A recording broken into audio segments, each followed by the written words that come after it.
you're watching us live on Facebook, or if you're watching back because you missed the show, it's a pleasure to have your company, of course. And as I said, Ramadan Kareem to you all. Inshallah, I hope you're taking every opportunity of all the blessings and the, of Ramadan. So I'll start with a dua. أعوذ بالله من الشيطان الرجيم بسم الله الرحمن الرحيم رب اشرح لي صدري ويسر لي أمري واحلل عقدة من لساني يفقهوا قولي. And it means that, oh my Lord, open for me my chest and grant me great boldness and contentment and the greatest of ease in my task. So this morning, I'd like to talk to you, as I always do on this show, about health and well-being. And our health is an imana, it's a trust, and it's a gift from Allah Rabbul Izzah. Now the thing is, do we actually give our health the priority that it deserves? After all, our bodies are the only vehicles that we live in whilst we're in this dimension, whilst we're on earth. So are we nurturing them and nourishing them in the way that we should be?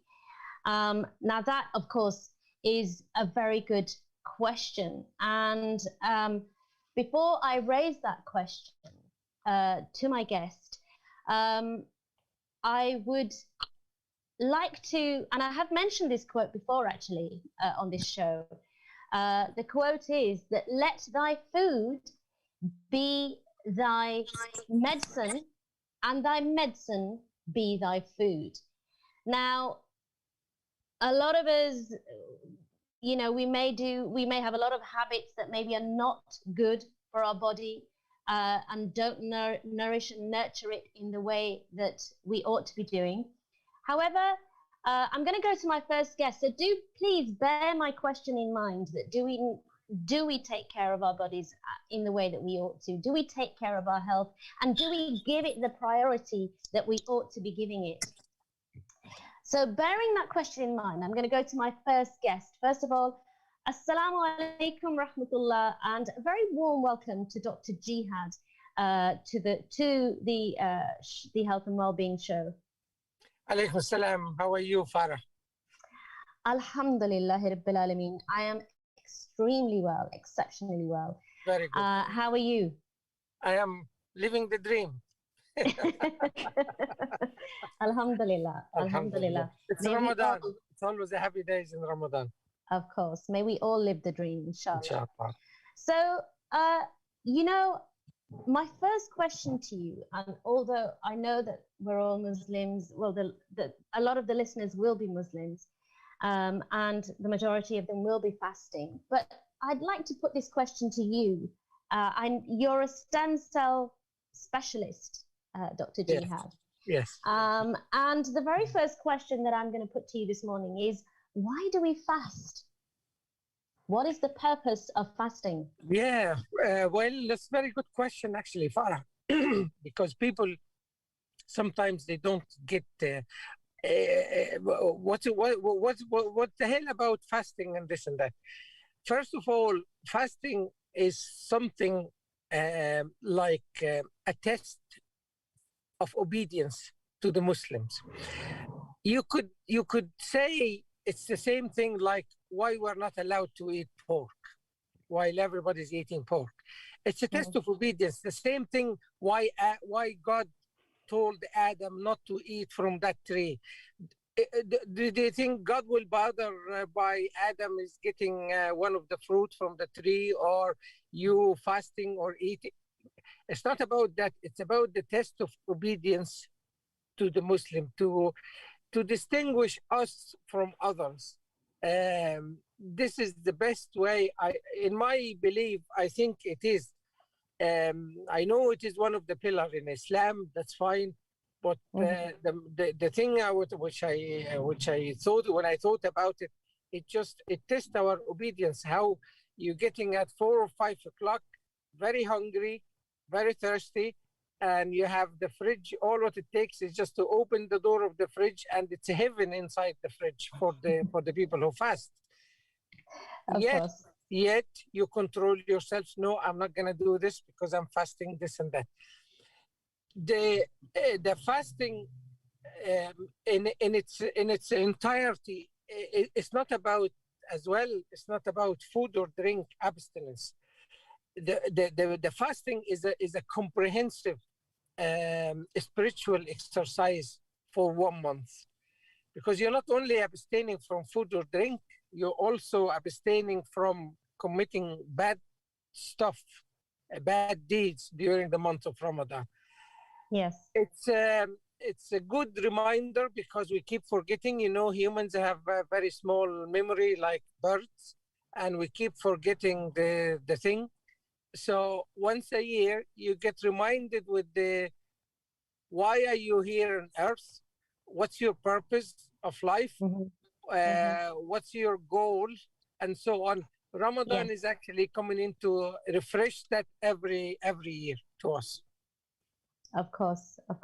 And praise be to God that He gives us the opportunity to bring ourselves back on track, and remind us of how we ought to be throughout the whole year, really. Yes. So moving on, how does fasting cleanse our bodies and our minds, Dr. Gehad? I'm gonna talk now medically speaking, okay? Please do. Because we need to understand, first of all, how our body works, and then let's see the implication of fasting on that body. Normally, we have 3 sources of fuel inside our body. One is carbohydrate, the second is the fat, the third is protein. The easiest and the first port of call for the body to get fuels from is the carbohydrate. And when the carbohydrate sources are depleted, then the body turns into the second port of call, which is the fat. And so on until the fat sources are depleted, go on to the protein in the muscle to break it down to generate energy. Fasting, first of all, this is an intermittent fasting thing. So intermittent fasting, like we do in Ramadan, is actually causes the carbohydrate source to get very low in amount. Therefore, the body has to shift to fat metabolism, which is great. You see, the carbohydrate and the fat contribute to the body weight, but it's the bad weight.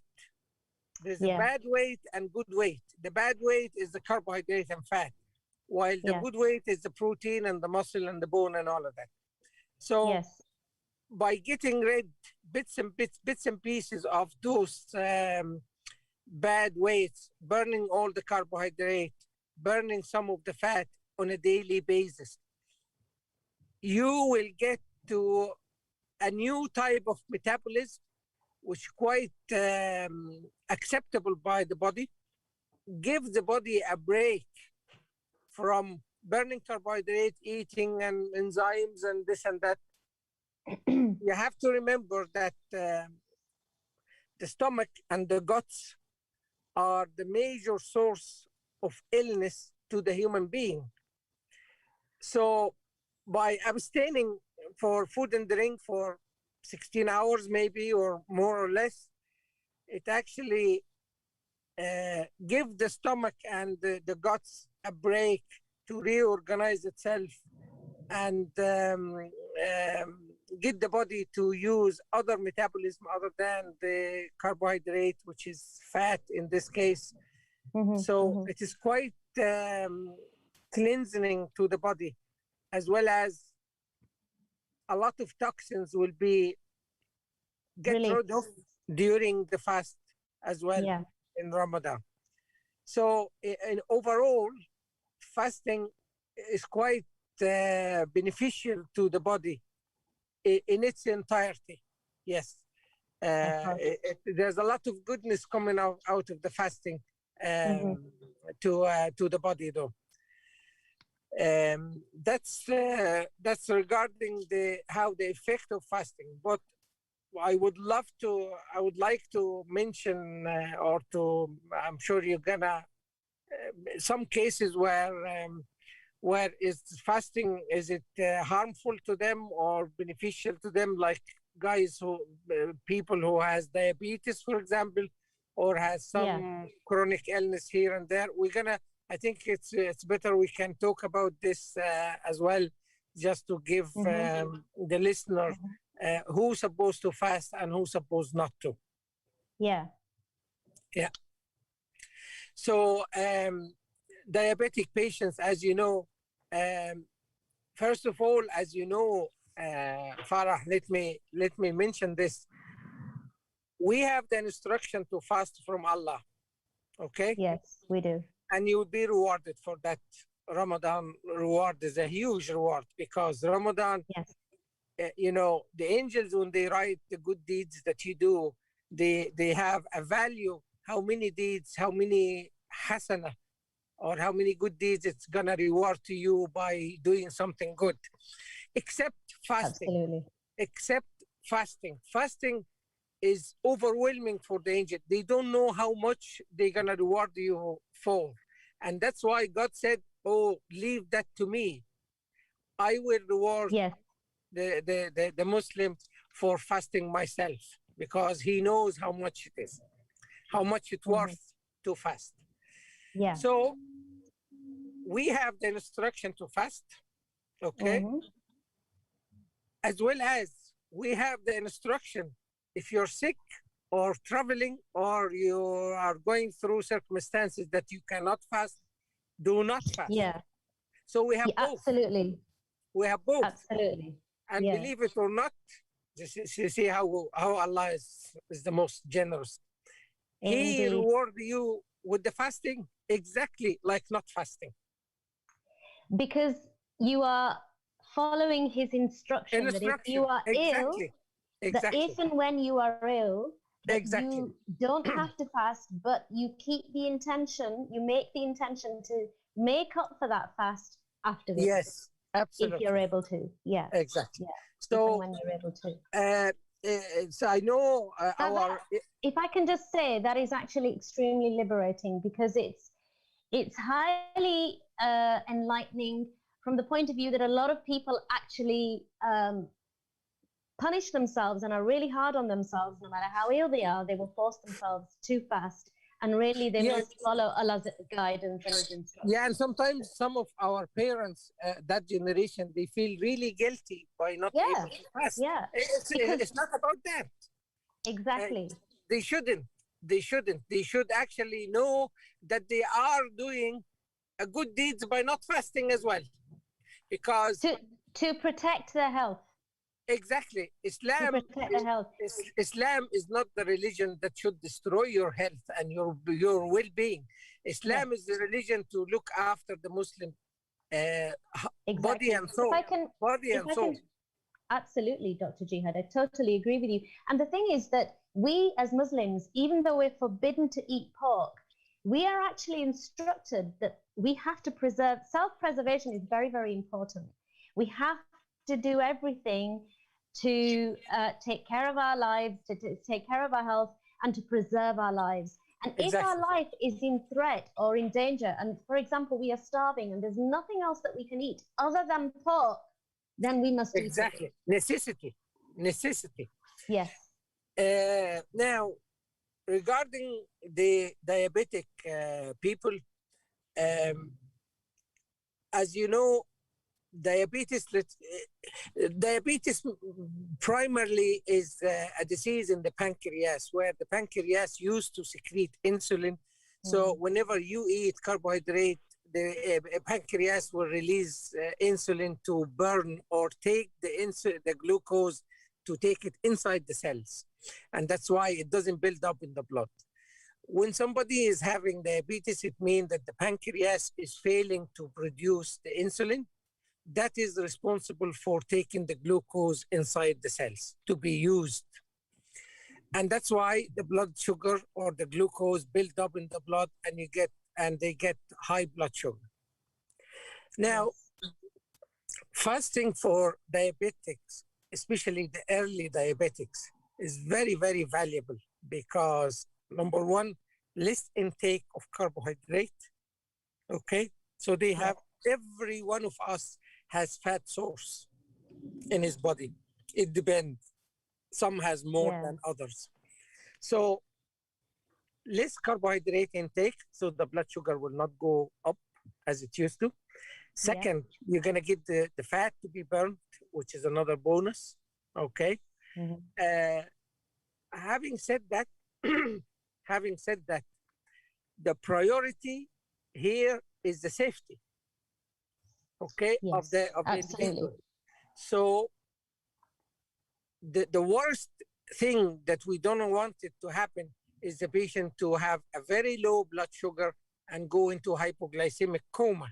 And that can be quite Indeed. dangerous, especially if the person is alone at home and there is no one with him. He Yeah. can just Yeah. go into coma, and by the time somebody come back to the house, it will be all God done. forbid. God forbid. Exactly, exactly. So, So this is the worst scenario. We need to make sure that this will not happen. For example, if someone is taking insulin for the treatment of diabetes, for example, he has to adjust and be careful the dose that he's getting, because normally,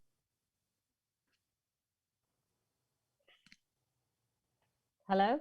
yes, because normal. Sorry for the interruption. Because normally, when you do the insulin, you normally eat afterward. Now, in case of Ramadan, you don't, Yeah. because you're Okay. fasting. Of course. Because Of you're course. fasting. So that will make insulin abundant in the body with no carbohydrate. That's a recipe for hypoglycemic coma. Of So course. So can I yes, ask you, obviously, whatever ailments people may have, they're obviously aware of them and they need to take care of themselves. But can I ask, what is the best way to eat, especially at iftar time? And we only have a short time for this, for the 7 minutes actually, for this, and then we must go. And in that 7 minutes, we need to talk about stem cell sorry, therapy Farah, as I well. didn't. Can you repeat that again, Farah? Yes. What is the best way, or what is the right way? How can we? What are the best kind of foods for us to be eating? What's the best way for us to eat at iftar time? Okay. I mean, we have a lot of bad habits in Ramadan, eating habit actually in Ramadan. And every Muslim has this, probably had this habit, is that first of all, when it comes to iftar or the Maghrib, we obviously were very hungry and thirsty and everything. So people are Yeah. just sitting having a full, even more than a full meal in one go. Okay. And Yes. this can be quite stomach upsetting, and you don't feel comfortable afterward. Mm-hmm. Let alone the type of food. I'm going to talk about the type of food in a minute. But the way we eat everything in one go at the Maghrib can be quite Challenging for the stomach. not only challenging for stomach, you become useless afterward, because all the blood in the body directed towards the stomach and this and Exactly. that, and you feel Exactly. really tired, and you have no energy to do anything. The best way to deal with it is to deal with Ramadan like normal days. In normal days. Can I ask you to hold the camera in front of you, because Oh, yes, sorry. please. Thank Okay, you. I'm just looking for the speaker here. Yeah. No, we can hear you. Oh We yes, can I hear have you it here. loud and clear. Yeah. So Yeah. sorry, you were Can you saying. hear me? Loud and clear. Yes. Thank you. Okay. What I'm trying to say is the best way to deal with Ramadan is to deal with it like normal days. In normal days, we eat breakfast and then lunch after a few hours, and then dinner later on. and so on. So for iftar, for example, you just break your fast, drink some fluid, some juice, some whatever, okay? Have a cup of tea, and maybe have something like breakfast, like we normally what do we eat for breakfast? Something very light, okay? Just a piece of toast and something, or a couple of dates. So that's all. Yeah. Then maybe a couple of hours later, definitely you're gonna feel hungry. This is your lunch. Then you can sit down and eat meat or curry, rice, whatever you want to eat, okay? Yeah. And then allow yourself a space, because normally your stomach, as Prophet Muhammad said, 1/3 for your food, 1/3 for your stomach, and 1/3 for your breathing. So allow those spaces to be satisfied. Then during the suhoor, you can take something which is you don't need. You need to drink a lot of fluid mainly. It's not about the food, what you're eating. It's about the hydrating yourself. You can survive without the food, but you can survive with the dehydration. So if I can just say something here, when it comes to hydration, it's very important that we don't put the intake of water that we're about to consume all in one go. You must not gulp a whole 2 or 3 glasses of water in one go, because then your body will will get rid of that in exactly the same way. So it's best to gradually drink water. Regarding the fluid, we adjust ourselves. The body adjusts ourselves. If your body doesn't need water, you won't feel thirsty. It's quite a fantastic mechanism whereby the body adjusts itself. So yes.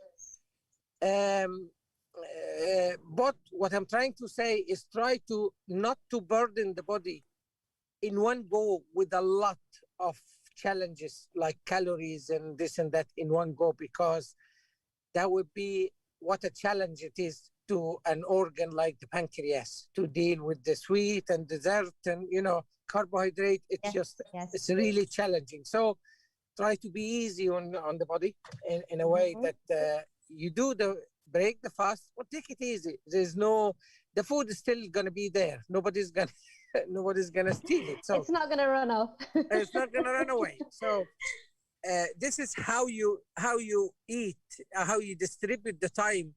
And we are heading towards the winter now, or the days getting shorter, and the amount of time that you'll be allowed to eat will getting longer as we go in the next few years or so. So you can actually use that time to spread the food over this time, rather than having it in one go. Yeah. This is how you eat. What to eat is another thing. You see, everyone is different. Moderation is the best. Absolutely. Everything in moderation. If somebody, for example, planning to lose weight, this is an opportunity to lose weight. Fantastic opportunity, because they can when they break their fast, they can stay away from the carbohydrate and fat, and they will lose weight definitely. Control the portion, maybe that's another way, as well as the fasting. So it depends on the needs for everyone. But I would say balanced diet with a lot of vegetables in it is probably one of the best. Try to avoid a lot of sweets, because Ramadan, it's part of the culture that you eat a lot of dessert, sweets, and this in Ramadan. If we try to reduce that, that would be quite helpful. Fantastic. Yeah. Thank you for your reply. What you're saying is spot on, because we have to eat sensibly, and if we listen to our bodies, we know when what is in front of us isn't the right food to eat. Our bodies actually will tell us that. We will have a feeling that actually I shouldn't eat this, but we'll still eat it. So listen to your bodies.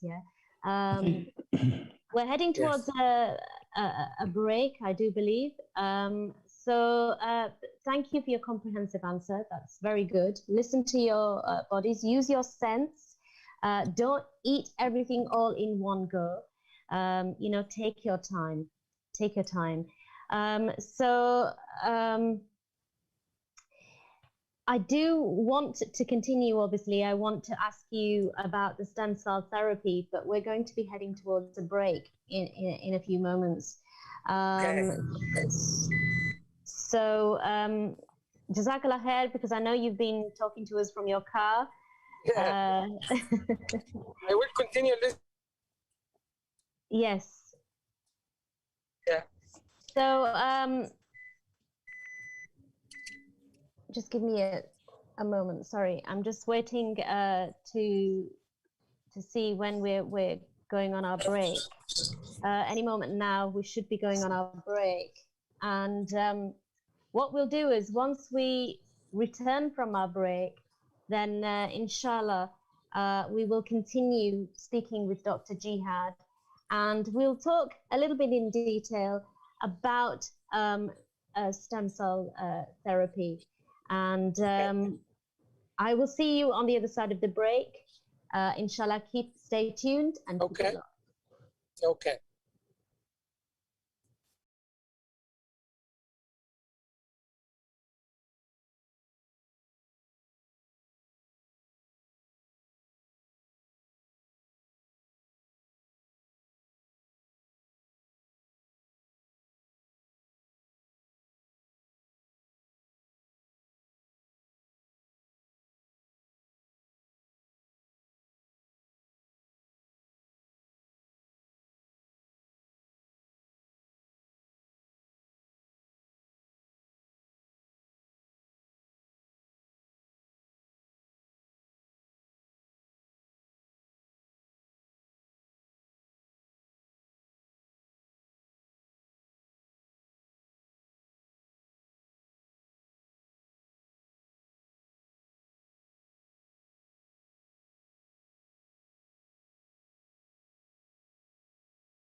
name?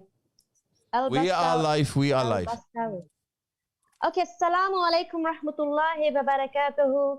And a very warm welcome back. Thank you for staying tuned to Radio Ramadan on 87.9 FM, whichever platform you're listening to us on or watching us. It's a pleasure to have your company. And Ramadan Kareem, if you've just joined us. And this is the Health and Wellbeing Show with myself, Farah. And my guest this morning is Dr. Gehad, who is a stem cell therapist. And we've been talking about many different things, such as why do we fast? How does fasting cleanse our minds and our bodies? And medically speaking, how does that impact our health and our well-being? So if you've missed the first half hour, you can always catch up afterwards on Facebook.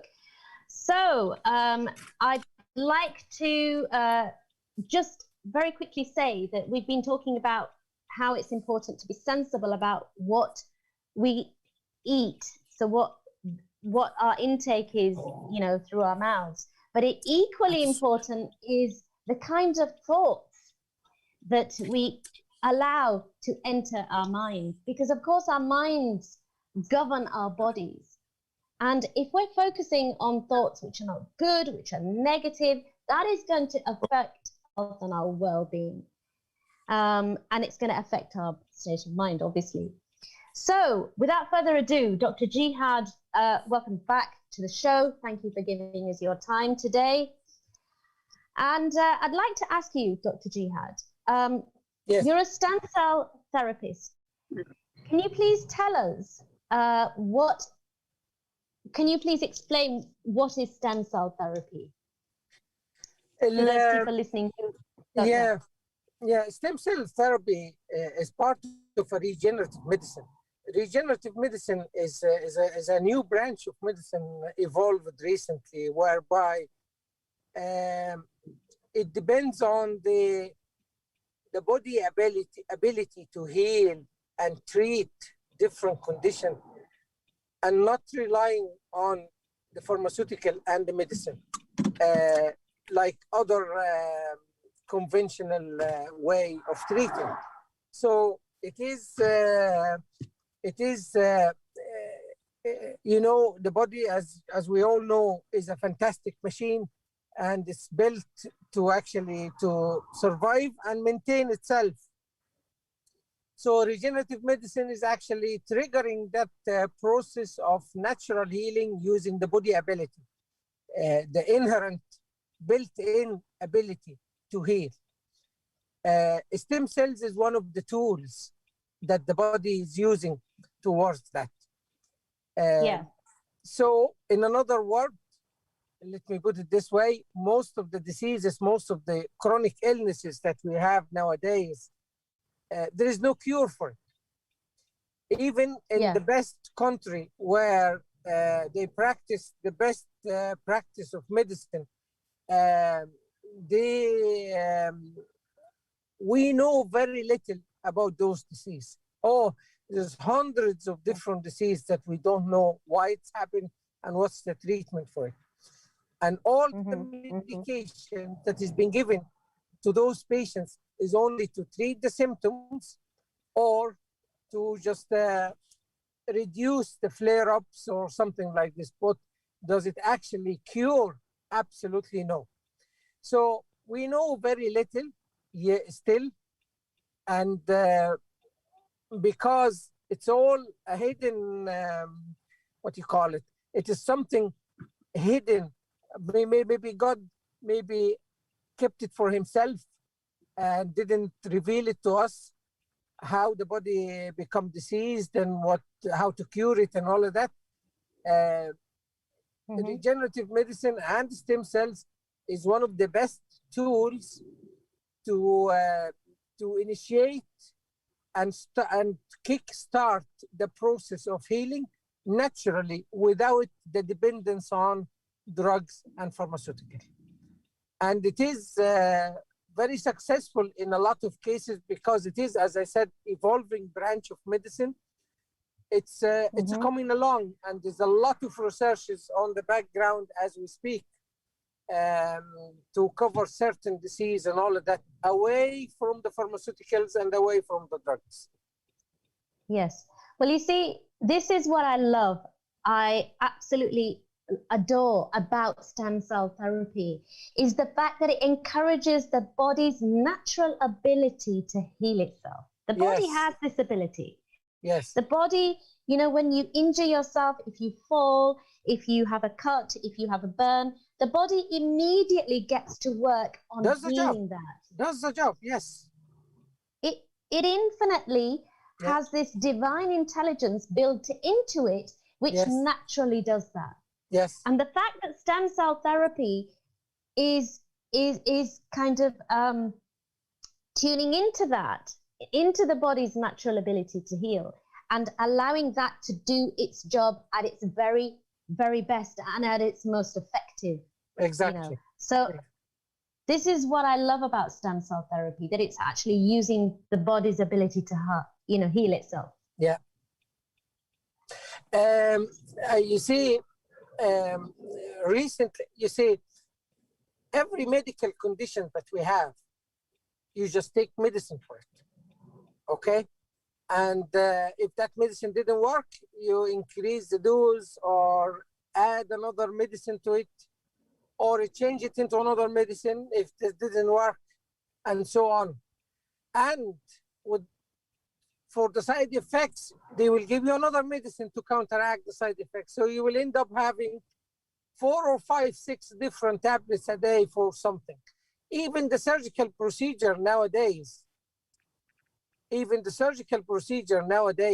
are actually, every surgical procedure is associated with drug attached to it. Okay? So when are we going to stop using the medications and the drugs?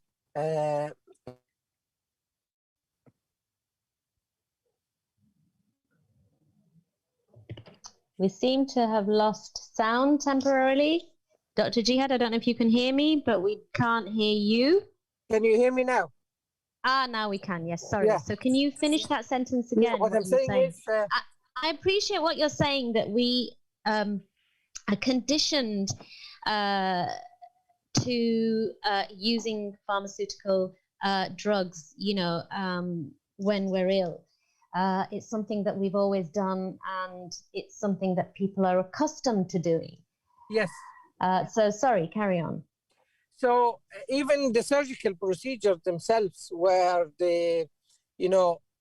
somebody has a gallbladder, bad gallbladder, so the surgeon will take it away, will take it out. You're still going to get at least 2 or 3 drugs during the surgery and afterward and this and that. So drugs are just become built in on the conventional medicine that we have.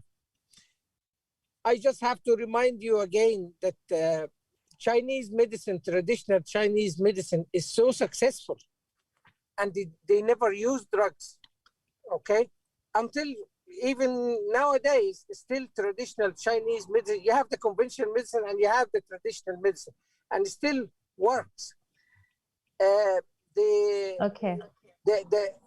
medicine shouldn't be a monopoly to the allopathic medicine. Allopathic medicine is the one, if you have disease, you take drug for, that's called as allopathic medicine. It shouldn't be a monopoly. It shouldn't be a monopoly for allopathic medicine. It should be implement so many other things like regenerative medicine and stem cells, herbal medicine, chiropractic, naturopath, homeopath. This is how I vision medicine probably in the next generation or so. To go back to the basics. Okay, thank you very much for that. Because of the shortage of time, I'm going to go over to our guest who has had stem cell therapy by yourself. And I'd like to welcome you this morning to the show. Can you please tell us what your experience of stem cell therapy has been, please? Sure. That's me, Farah? It is, yes, please. Yeah, how you doing? Yeah, I'm... Very well, thank you for giving us up your time today as well. No problem at all. Yeah, I had a problem with my knee. I had a pretty serious problem with my knee. I had an MRI scan done. I had a 3 centimeter tear in one of my quads and problems with my knee, with my patella. And I saw a knee specialist, and the suggestion was that I was going to probably need surgery. And the following day, I went down for a visit with Dr. Gehad. I had heard about him from a friend, and he put me at ease so quickly and suggested that I didn't need surgery, that my body can very well help itself with the aid of some stem cell therapy. And we discussed it at length, and he put me at ease. And I signed up straight. I said, yeah, I'll try that straight away. It's something I'm very interested in myself anyway. I study a little bit of neuromuscular therapy and dry needling, this kind of thing. So it very much interested me to see my body, heal itself. And we set up the therapy for the following Friday and had it done. And I walked in, walked out, and it was going really well. But 2 weeks after, unfortunately, I was in a car crash, and I hurt my knee, and it swelled up a lot. So I contacted Dr. Gehad the following week and went down. I was quite concerned with the swelling, and I thought maybe have my knee drained or whatever. It was really sore, and he put me at ease straight away. He said, "Look, this is exactly the kind of thing that we need to keep in your body, keep those fluids there to work back into your body." And he said, if you can hang on, do your exercises as you can, and let your body heal itself. And since then, it has just come on so much, and it's been really, really successful. It's been great. It was good for you. It certainly was, yeah. And even though you unfortunately were involved in an accident, which obviously proved a little bit challenging, but nevertheless, you had to bear with it a couple of weeks, and then you were fine following. Yeah, I was concerned myself, but after visiting Dr. Gehad, he said, the thing is, the procedure that you carried out, Dr. Gehad, on this gentleman's knee, proved to have worked. So stem cell therapy, it can be used for any part of the body then? You see, because stem cell itself, we are coming from a single stem cells, okay, which is a fertilized ovum, and it divides hundreds and hundreds and millions of times. So it is actually every single inch of our body. There's a stem cell business going in there, okay? You cut your hair, it grows back in again. That's a stem cell. You shed a layer of skin, you lose blood, you gain it back, and so on and so on and so on. So it can be used everywhere in so many specialties. This is the problem with the regenerative medicine, is that it overlaps on each and every medical specialties available nowadays. You can use it in the cardiology, you can use it in endocrinology, you can use it in plastic and burns, you can use it in surgery, you can use it in orthopedic, you can everywhere. So gynecology, everywhere. So okay, that's fantastic. That's fantastic. It is. I just have a few minutes left. I'm really sorry. I don't want to be rude. So I literally only have a few minutes left. What I'd like to quickly ask you, if you can answer in just a couple of minutes, I would really appreciate that, because I need to wrap up. But could you tell me what is a stem cell implant? Is it possible to tell us in a couple of minutes? Oh, it's still a transplant, you mean? A stem cell transplant or bone marrow transplant. If you take stem cells out and you put it in any part of the body, that's an implant, okay? But it's not a synthetic implant, it's just a natural implant. So injecting stem cells into any area of the body, that's an implant, where you take the stem cells either from the patient himself, autologous, or from some other donors, like umbilical cord and so on. Okay, well, I would suggest that if somebody has had this and they are maybe experiencing some challenges, that they contact Dr. Gehad. And Dr. Gehad, would you like to give us your website address? Yeah, it is actually, the good news is we are available in Manchester now. Manchester, I don't know how far is it from where you are, but Manchester. That's okay, but what's the address? What's the address that people can contact you on, please? Yeah, you can get the contacts and everything from the website www.regenicare, regenecare.co.uk.